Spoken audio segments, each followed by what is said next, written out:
morning, dear hearts. We are on lesson 156. Please subscribe and please ring the bell for notifications. So today's lesson, I walk with God in perfect holiness. And it is, of course, a continuation from where our lesson left off, yesterday's lesson left off. Because yesterday we were talking about, I will step back and let him lead the way. And by the end of the lesson, we realize we are walking with God and we are walking to God.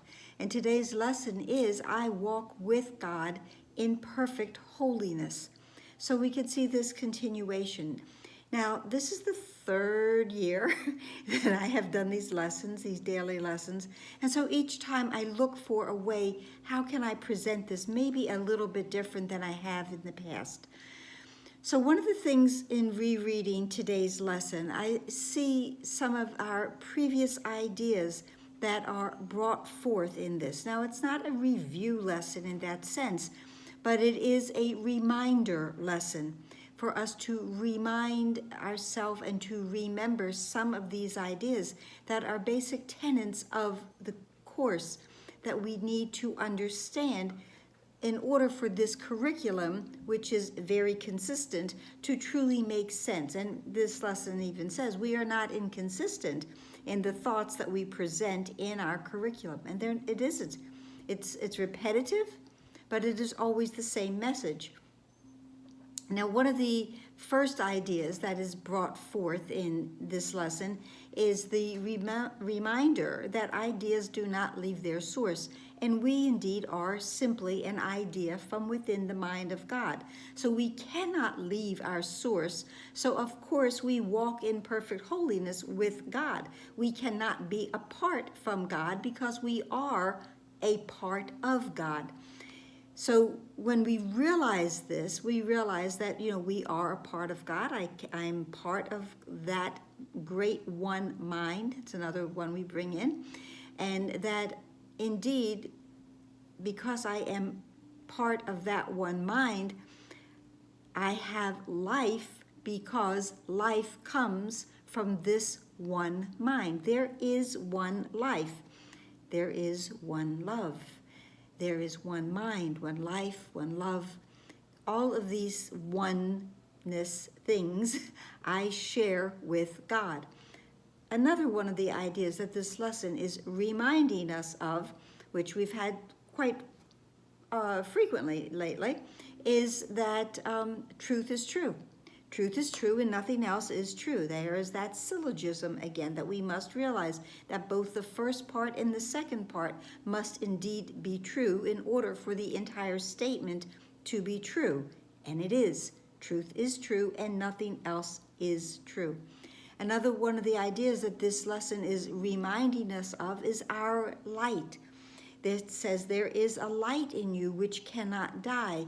Way back, way back, that we were told that you are the light of the world. And as this light of the world, we have this light that emanates from within us, that comes from God, because we are the creation of God, and God is light. So we have light in us as well. We are the light of the world, and this light walks with us. We shine this light wherever we go. It is good to remember that. And the light in you is what the universe longs to behold. All living things are still before you because they recognize who walks with you. Who walks with us?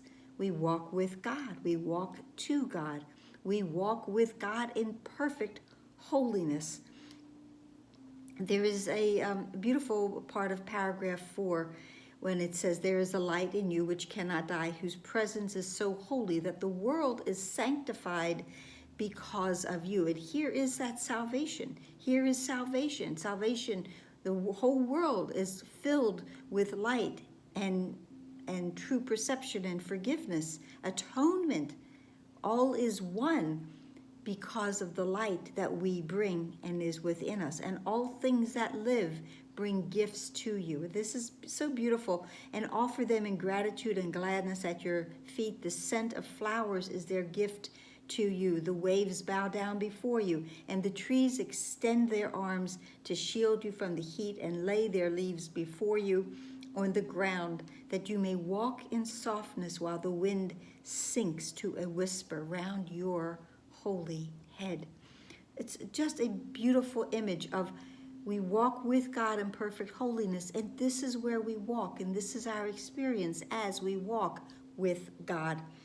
And as I said before, this is the way salvation works. And as we step back, the light in you steps forward and encompasses the world.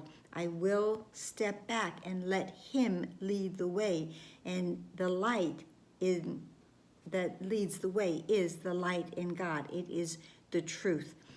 So that you can see how many of the lessons that we have already been acquainted with come forth in this one lesson. And then this lesson also, one of the other ideas that we are reminded of is that the past is gone.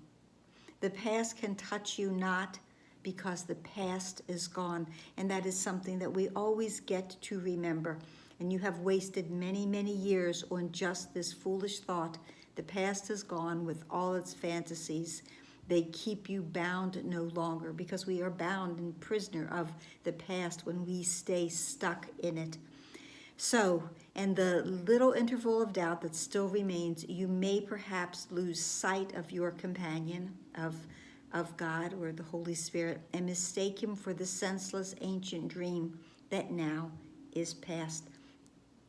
We walk with God in perfect holiness. We walk to God in perfect holiness. And we ask 1,000 times a day, this lesson says, we can ask, who walks with me? If we tend to forget, we can always ask, and we will be given the answer. And the answer will be, I am here. I am here. I walk with you. The practicing is the same as it's been in the 5, 10, 15 or more minutes, morning and evening and hourly. And in the hourly or either any of the sessions, we ask first, I walk with God in perfect holiness. I light the world. I light my mind and all the minds which God created, one with me. And there again is that oneness. There's one life. There is one love. There is one mind. There is one sonship, and we are part of that oneness. So I hope that helped today. I hope, again, I'm looking to see these a little bit differently, to explain them a little bit differently. Please comment, like, share, subscribe, pray. Be here tomorrow. Another beautiful lesson, I'm sure. I haven't peeked yet, but I'm sure it's a good one. Namaste.